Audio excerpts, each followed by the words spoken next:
Transcription number 168, speed 100 words per minute.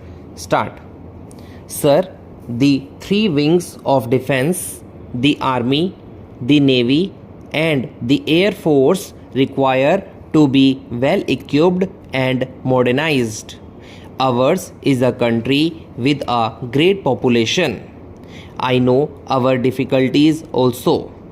In the present world situation, it will not be possible for us to remain second rate in regard to possession of modern armaments. Defense is a very complicated problem nowadays in this world. We have not got that technical know-how. We have not got those technicians who can manufacture modern weapons in our country. Even then, the Defense Ministry is efficient. It has tried to manufacture as far as possible new machinery and modern weapons. Then the problem of development is equally, or if I may say so, more important. It all depends upon how we progress. To shape the future of our country requires huge funds of money. We are a poor country, and I am told that taxation in our country is the highest compared to other countries of the world. The question therefore arises as to how we shall meet the situation.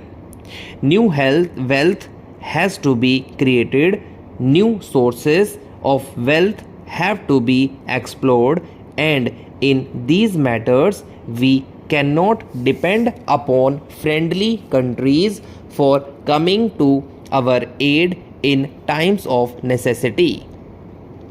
The country must have that self-reliance, and in course of time it should be our aim to reach that stage when this country can produce all its requirements, can have its own defense, can have its own development, and can stand on its own legs.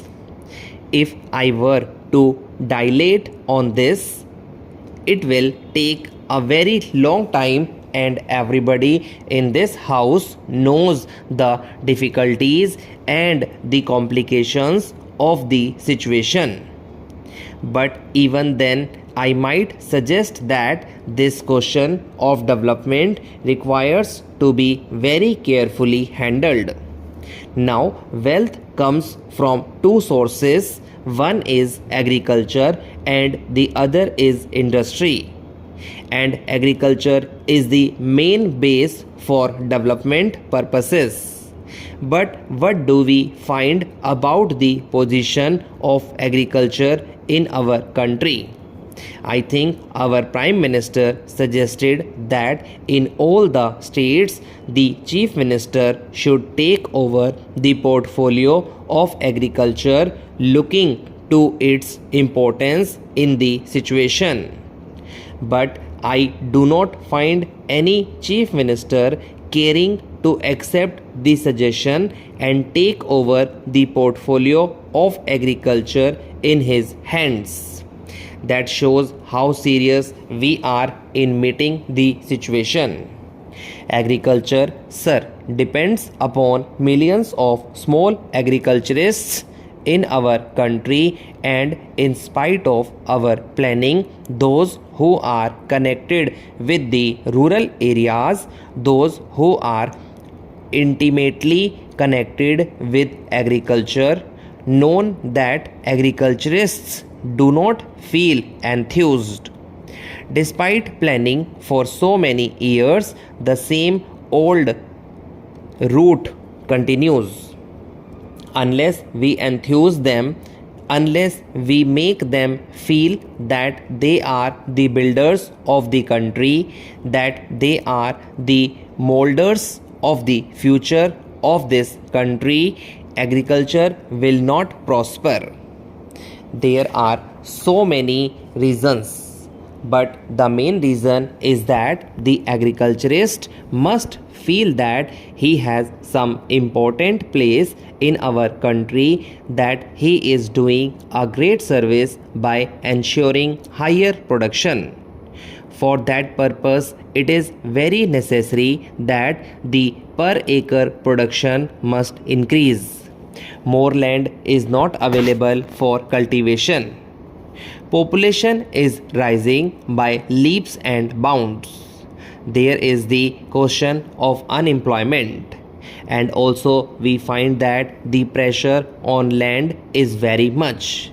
If we want agriculture to prosper, that pressure on land, the number of human beings dependent on agriculture has to be reduced, and where shall we divert them?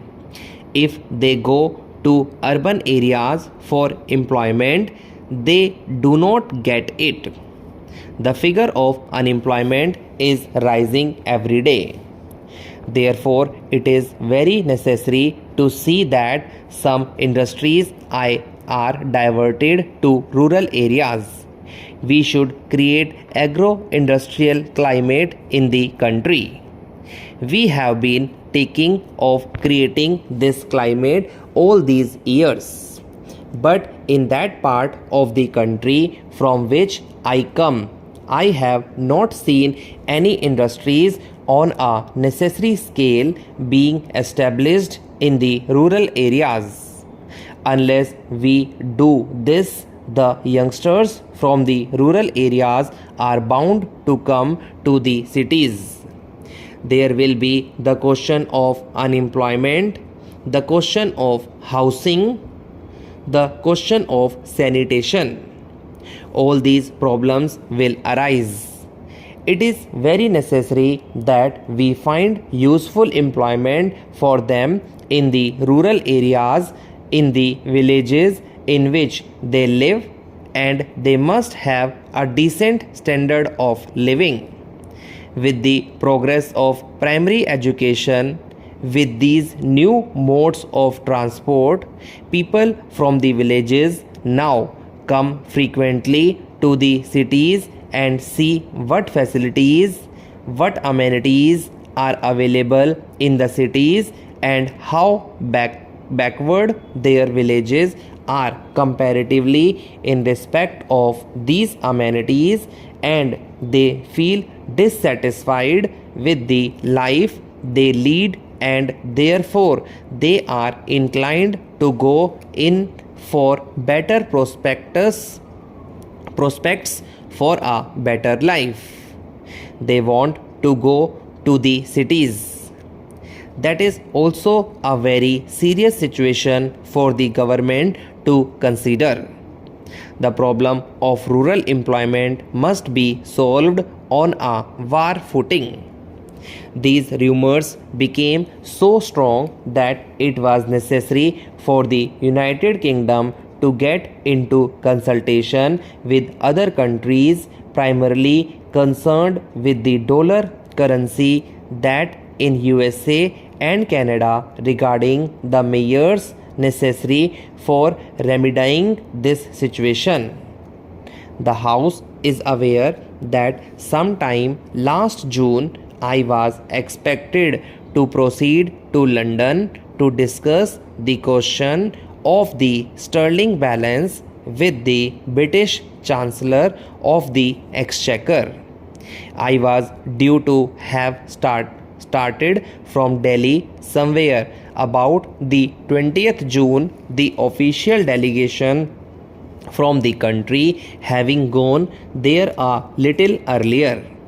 Then a message came from the Prime Minister of the United Kingdom, of our Prime Minister, that in view of the severe strain upon the resources of the sterling area, the government of the United Kingdom felt it necessary to summon a conference of the finance ministers of the Commonwealth countries to discuss this problem.